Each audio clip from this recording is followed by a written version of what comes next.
Segundo Pedro, capítulo 3, versículo 1 e 2, diz assim: Amados, escrevo-vos agora esta segunda carta, em ambas as quais desperto com exortação o vosso ânimo sincero, para que vos lembreis das palavras que primeiramente foram ditas pelos santos profetas e do nosso mandamento como apóstolos do Senhor e Salvador. O apóstolo Pedro aqui, ele escreve esta carta, e é a segunda carta que tem aqui na sequência, e ele está escrevendo para todos os crentes. Se você olhar o versículo 1 do capítulo 1 de 2 Pedro, nós vamos ler assim, ele fazendo a introdução. Simão Pedro, servo e apóstolo de Jesus Cristo, aos que conosco alcançaram fé igualmente preciosa pela justiça do nosso Deus e Senhor e Salvador, do nosso Deus e Salvador, Jesus Cristo. Então, essa carta aqui é para todos aqueles que alcançaram fé. Quem aqui alcançou fé? Quem aqui é salvo? Bom, eu sei que eu alcancei fé, e se você alcançou fé, então essa carta é para você também. Todos que alcançaram fé. Então está escrito, está falando diretamente a nós. E uma das razões que ele escreve esta carta, e também ele escreveu a outra carta, é justamente a questão, mais uma vez, do versículo 1, escrevo-vos agora esta segunda carta. Por que segunda? Porque teve a primeira, tanto que essa é a segunda carta de Pedro. Então ele escreveu a primeira carta, escreveu a segunda carta, com qual propósito?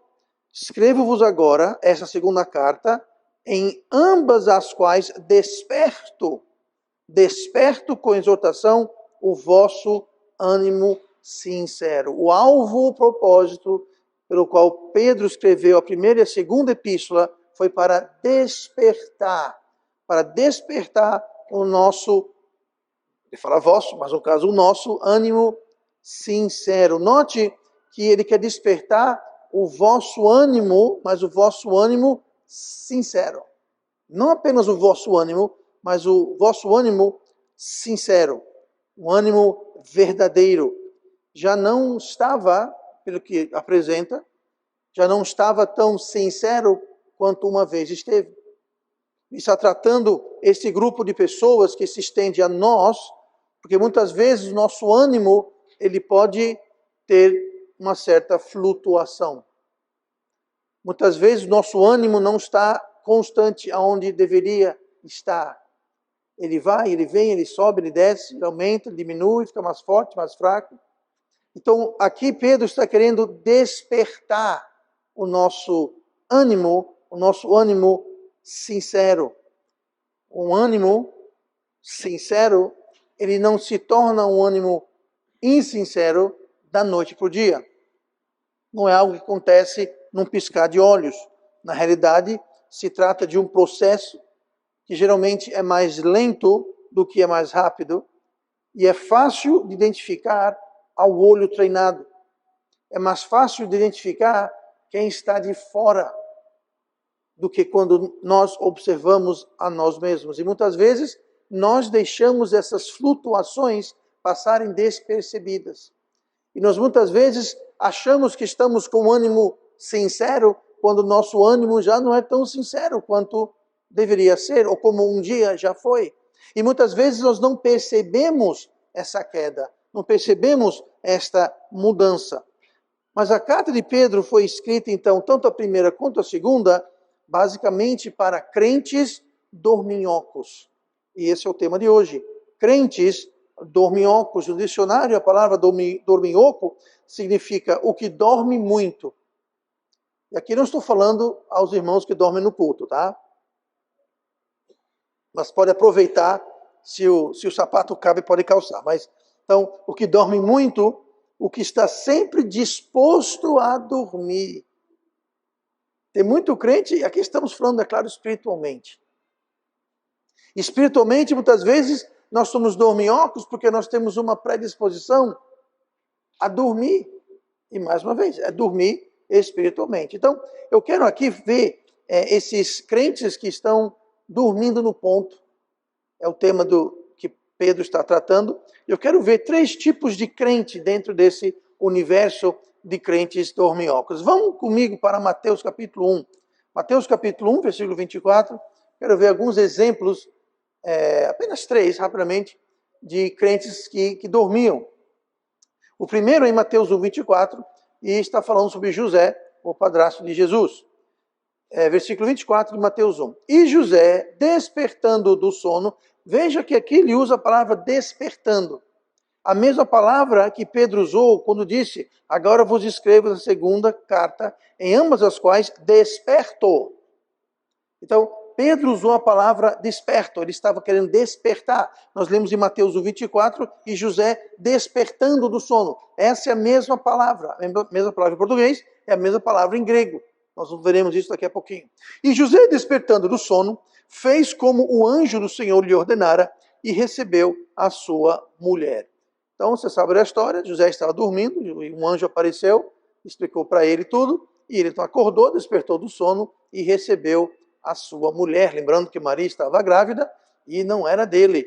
Ele ficou então preocupado com a situação, e o anjo falou, não se preocupe, este aí é o Messias, é o Filho do Altíssimo. Então, não se preocupe, e não deixe, receba a sua mulher, ou seja, case com ela. Eles estavam noivados para casar, e Maria aparece grávida. Então, todo aquele escândalo que poderia acontecer, ele evitou isso, e tudo transcorreu como nós já sabemos. Mas essa palavra despertando é a palavra grega diegeiro. A palavra diegeiro é a mesma que Pedro usa lá em desperta, ou desperto, a mesma palavra. Outro exemplo que usa a mesma palavra também, dessa vez falando sobre Jesus, Marcos 4:38.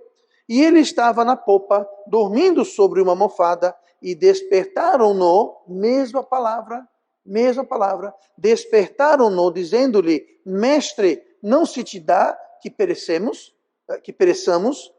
Então, mais uma vez, aqui nós temos Jesus que estava dormindo na popa do barco, e havia uma tempestade, você lembra da história, uma tempestade muito grande, os apóstolos achavam que iam afundar, e ficaram com medo, e Jesus dormindo, um maior sono, tranquilidade, eles acordaram ele, despertaram e disseram, Jesus, nós vamos morrer, você não liga para isso, não vai fazer nada?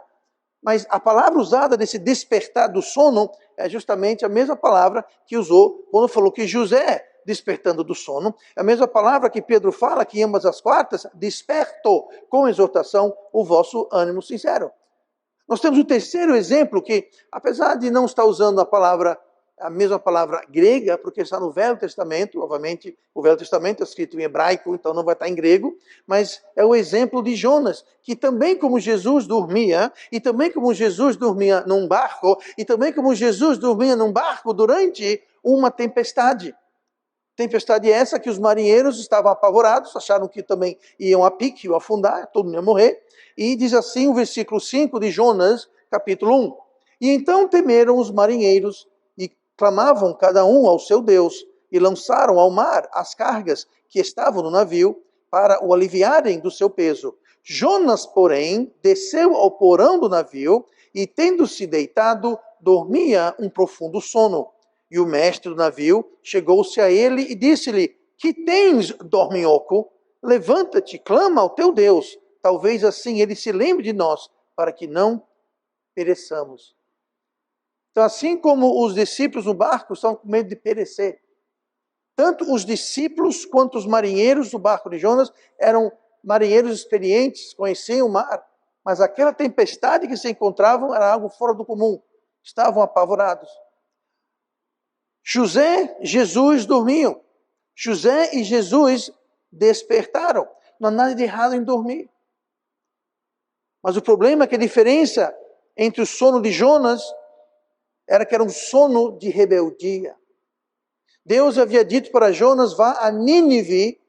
Se você olhar no mapa, Nínive, onde que ele estava em Jopa, que fica no sul de Israel, na costa, perto do que é hoje Tel Aviv. Aliás, Jopa hoje é um subúrbio de Tel Aviv. E se você olhar no mapa, Nínive é para o leste, e ele pegou um navio, um barco em Jopa, e foi para a direção oposta, foi para o oeste. Ele estava em desobediência a Deus. E mesmo em desobediência, e mesmo na tempestade, ele dormia. Era um sono rebelde, era um sono perigoso. E muitas vezes nós crentes dormimos um sono de rebeldia, um sono perigoso, pode ser um sono de ignorância, por não sabermos o que está acontecendo. Jonas achava que estava fugindo da presença de Deus. Gente, ninguém foge da presença de Deus, mas ele achava que estava. Faz parte do sono, faz parte daquela letargia espiritual, quando nós achamos que nós somos a exceção. Jonas, para quem não sabe, não era um Zé Mané qualquer. Jonas era um sacerdote. Jonas, ele era parte do clero, era parte daqueles que serviam no templo. Ele conhecia as Escrituras, ele conhecia o caráter de Deus, mas ele achava que ele era a exceção. Ele achava que no caso específico dele, ele poderia fugir da presença de Deus. Ele fugiu da presença de Deus? Não. Deus o perseguiu, Deus o mandou uma terrível tempestade, que quase afunda o barco, quase tira a vida de inúmeros marinheiros inocentes dessa história toda dele com Deus. Mas era uma ignorância em que ele achava, de rebeldia, em que ele achava que ele estava fugindo de Deus. Esse estava de fato se colocando em perigo e colocando outros também em perigo. Muitas vezes é um sono de displicência e apatia. Displicência e apatia no sentido que, não, Deus, eu ouvi o Evangelho maravilhoso e glorioso de Jesus Cristo. E eu criei, e eu fui salvo, gloriosamente salvo. Que maravilha. E o resto do mundo, como é que fica? Bom, o resto do mundo é o resto do mundo. Eu estou bem, eu estou salvo, vou para o céu. Beleza. E que tal nós irmos e contarmos para as pessoas, assim como um dia alguém veio e contou para você? Ah, pastor, eu não tenho dom para isso. Isso não é dom. É um mandamento. Ide e pregai o Evangelho. É uma ordem, um mandamento. Não é uma sugestão, não é se tiver tempo, é uma ordem. E muitas vezes nós dormimos um sono de apatia e displicência. Porque estamos dorminhocos, estamos dormindo. E não percebemos que existem multidões que morrem todos os dias sem Cristo. Ah, pastor, mas eu não posso fazer isso para as multidões. Não, você não pode. Mas você pode fazer diferença para uma pessoa.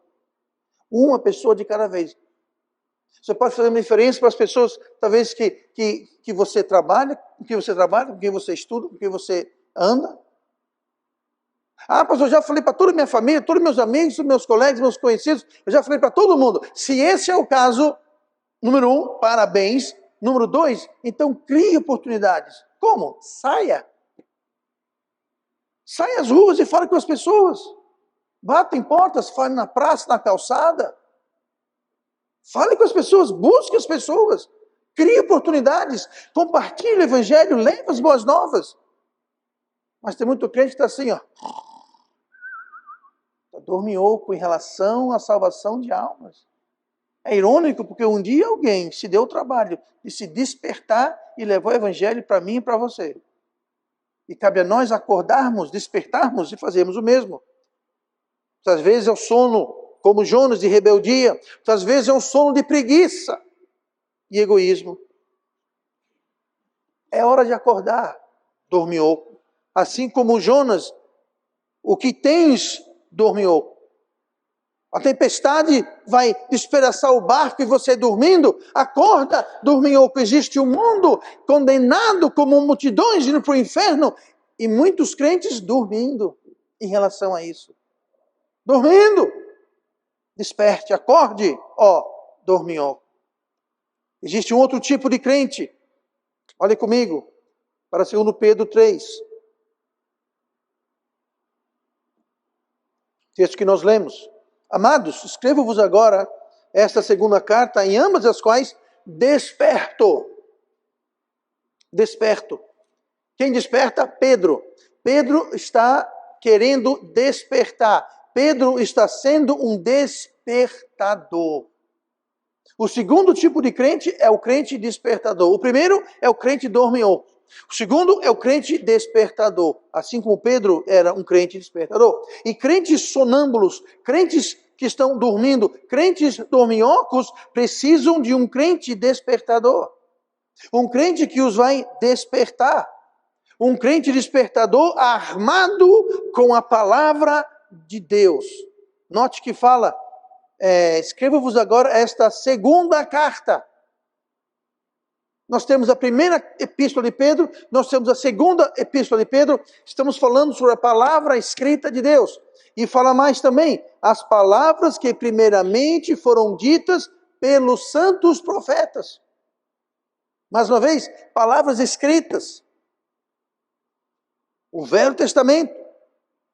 Mas ele continua. E do nosso mandamento como apóstolos, ele fala no versículo 2.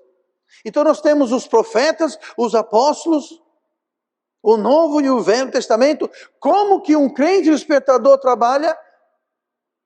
Despertando através da palavra de Deus. A palavra de Deus. Você pode ser despertado ouvindo a palavra de Deus, lendo a palavra de Deus. Mas como todo despertador, quem aqui me diga, quem aqui usa um despertador para acordar de manhã? Ok? Algumas pessoas honestas aqui, o resto, tudo um bando de mentirosos. Muito bem. Me diga se um dia não passou pela sua cabeça, o que já passou pela minha cabeça, de pegar aquele despertador e jogar ele na parede. Pois é. A Gabi já fez isso, inclusive.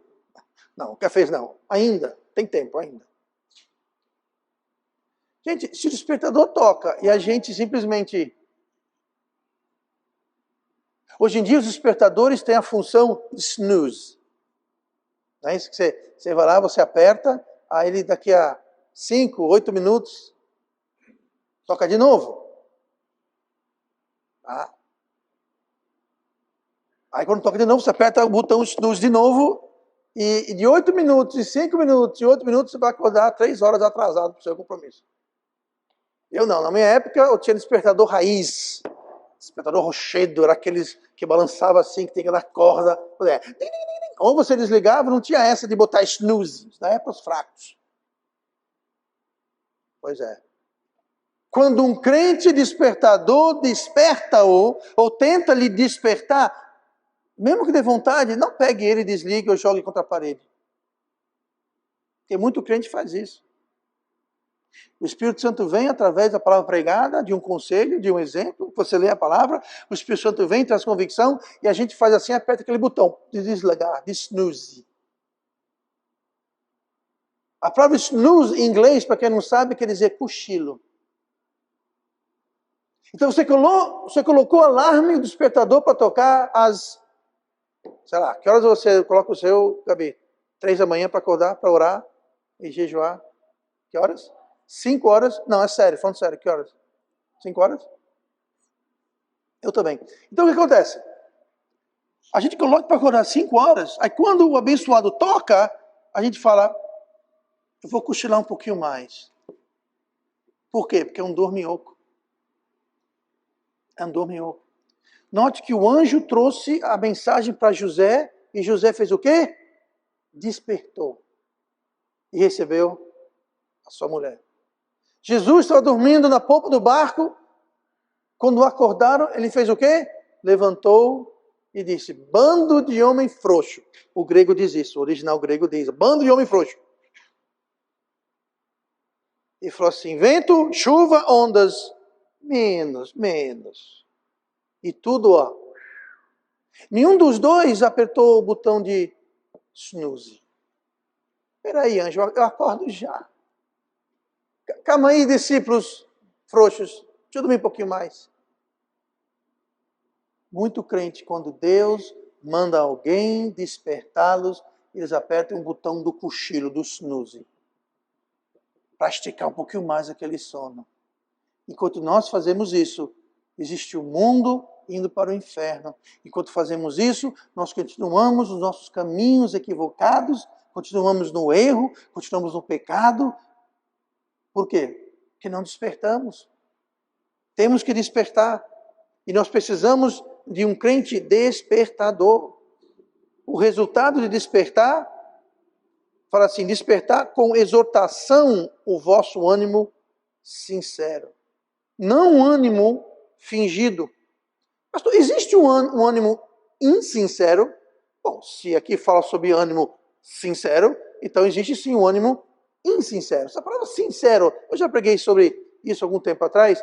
A palavra sincero, ela em grego, são duas palavras, é uma palavra só feita de duas partes, que significa provado ou julgado pelo sol. Interessante. Provado ou julgado pelo sol. E esse termo, ele se traduziu para o mundo greco-romano, em que quando você comprava, naquela época, mármore, você era esperado que o mármore fosse provado ou julgado pelo sol. Como assim, pastor, pelo sol? Eles literalmente colocavam o mármore no sol. Porque quando haviam falhas na pedra, muitas vezes comerciantes inescrupulosos passavam cera naquelas falhas e poliam, aí quem via assim, a coisa lisinha, lisinha, até botar no sol.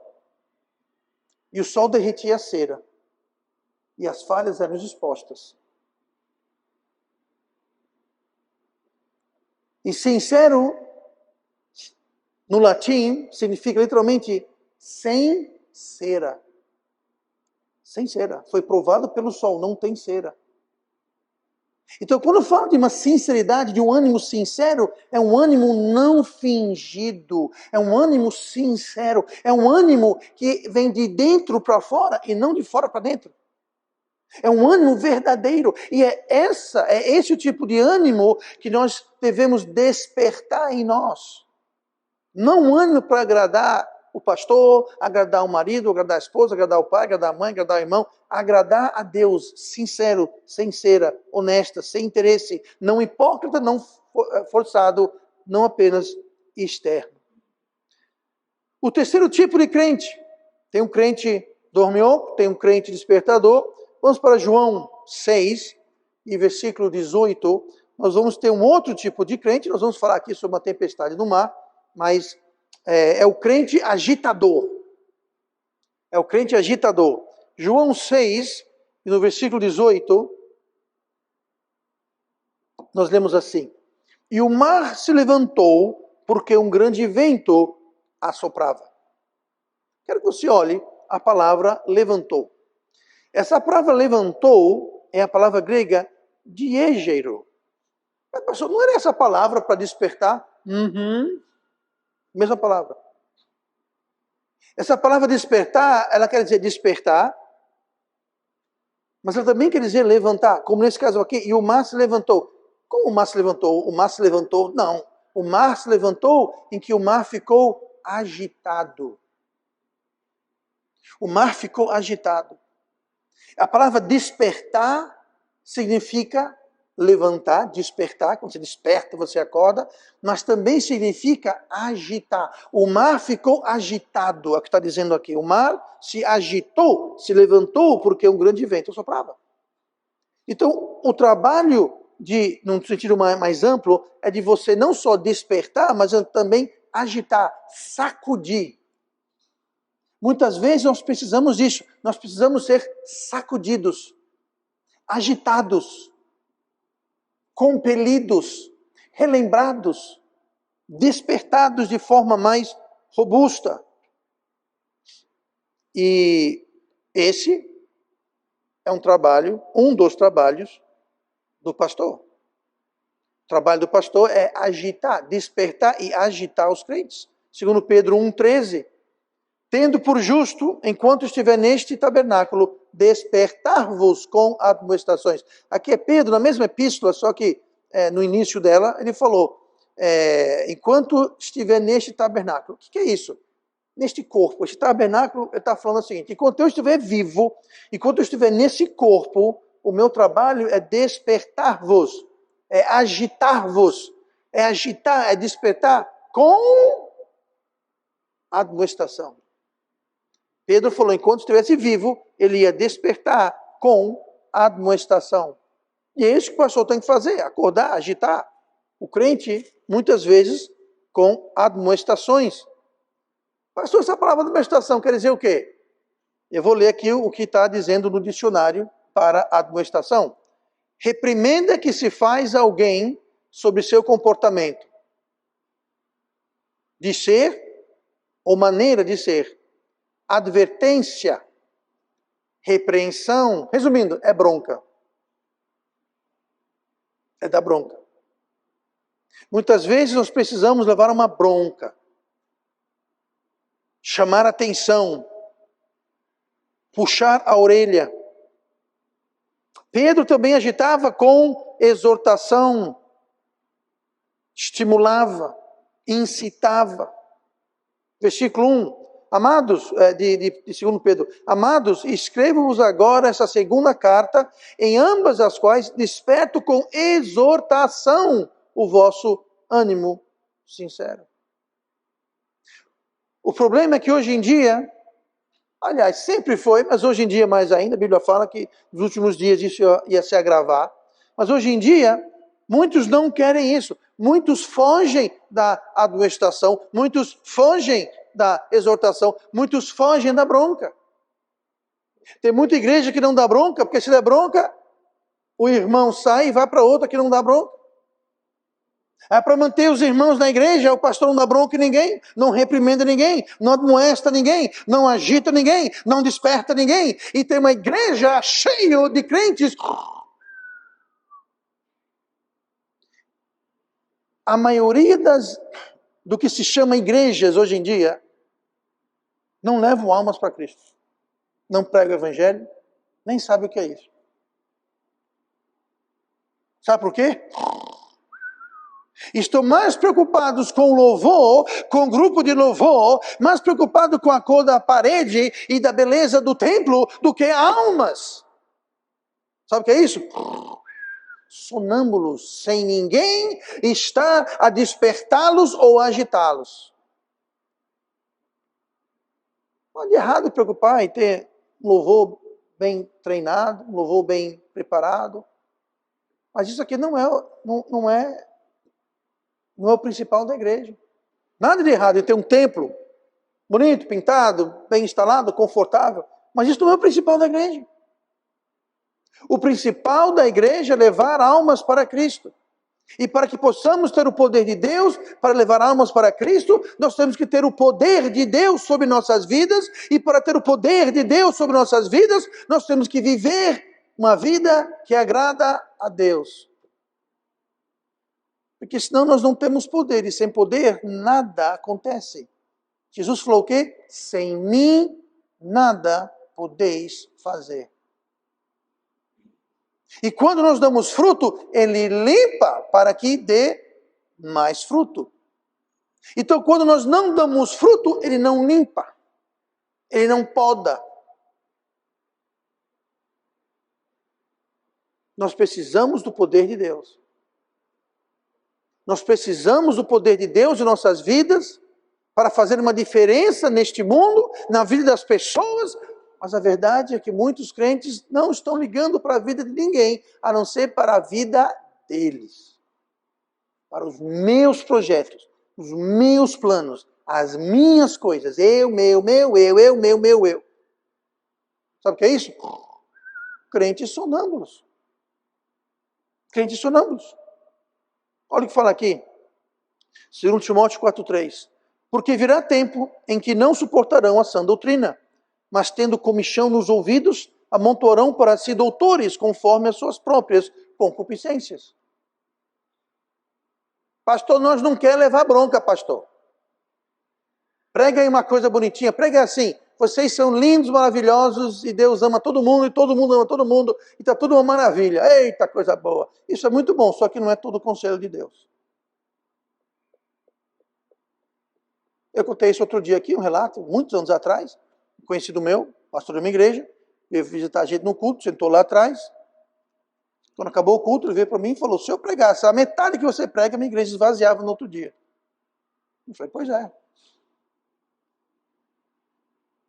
Devem estar muito mal acostumados essa sua igreja. Que se acha que eu preguei duro hoje, você não viu nada. Gente, a verdade tem que ser pregada. A igreja não é um lugar que a gente vem para satisfazer, para a gente ouvir o que a gente quer ouvir. Nós temos que ouvir o que Deus está falando. E muitas vezes o que Deus fala é bronca. Muitas vezes Deus fala, Ele vai contra aquilo que nós queremos ou que nós queremos ouvir, mas é o que nós precisamos ouvir muitas vezes. Muitos crentes fogem disso, rejeitam isso. Como eu disse, tem muita igreja, muito pastor que não pode dar bronca em ninguém, senão tem uma revolta, tem revolução na igreja. Isso é um absurdo.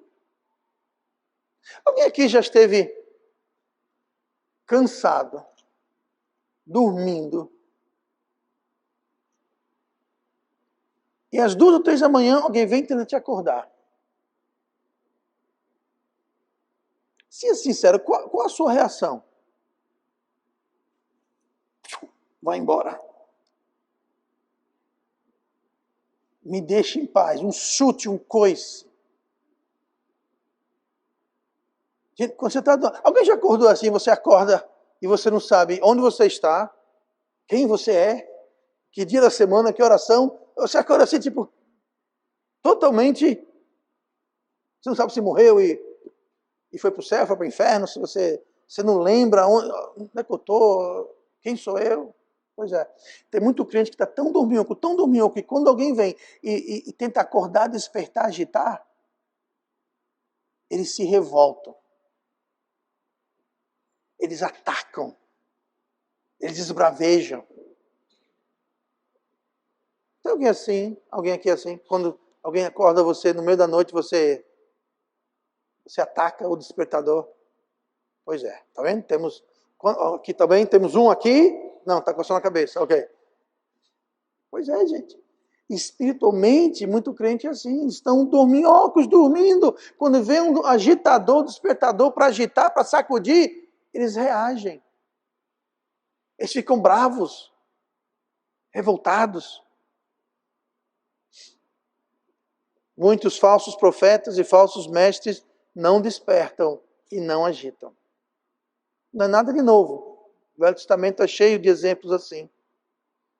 É um trabalho crucial do pastor. Mas não só do pastor. Vou ler aqui, eu acho que vimos esse texto aqui recentemente. 2 Timóteo 2, 24.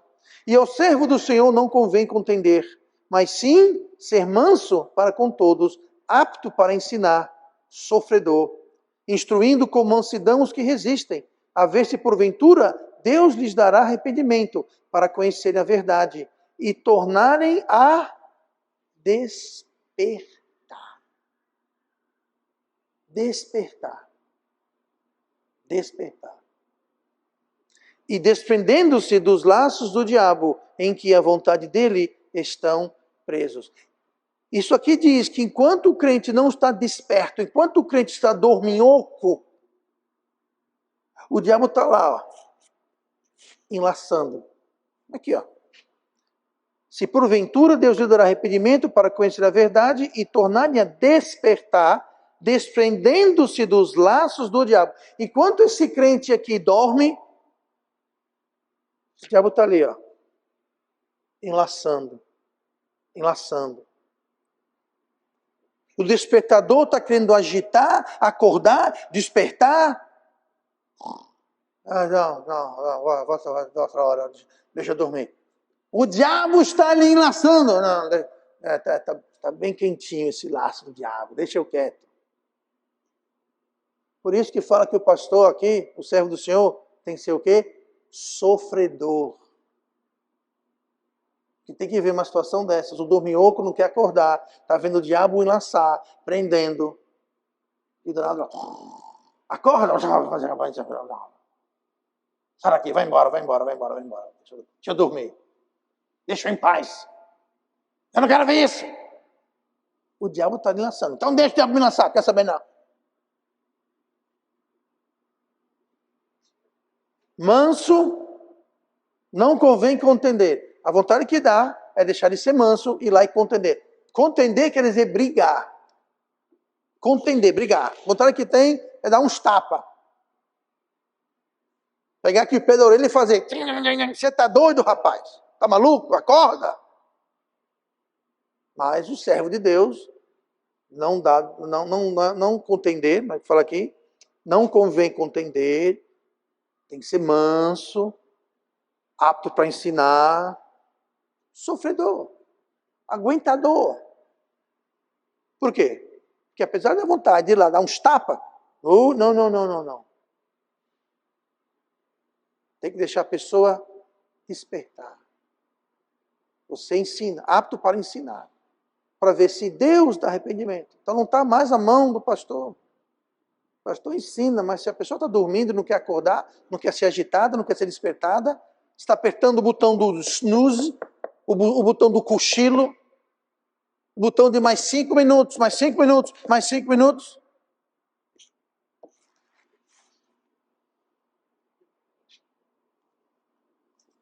Temos que deixar o despertador nos sacudir. Estamos numa guerra. Estamos numa guerra. Temos que lutar. Enquanto o soldado dorme, a guerra não está sendo vencida. Acorda. A mensagem de hoje tem 3 partes: o dorminhoco, o despertador e o agitador. Em qual dessas você se encaixa? Você não pode despertar se você está dormindo, você não pode despertar. Você tem que estar desperto, acordado, para poder despertar e agitar. Sim, é um papel do pastor, mas não é só o pastor que pode ou deve despertar e agitar. Mas se nós estamos dormindo, então não vai ter agitação, não vai ter despertação. Mas onde você se encontra? Devemos todos ser agitadores, encorajadores, despertadores. Todo pastor deve ser um agitador, mas nem todo agitador é necessariamente um pastor. Então acorde, desperte e agite. E agite para Deus.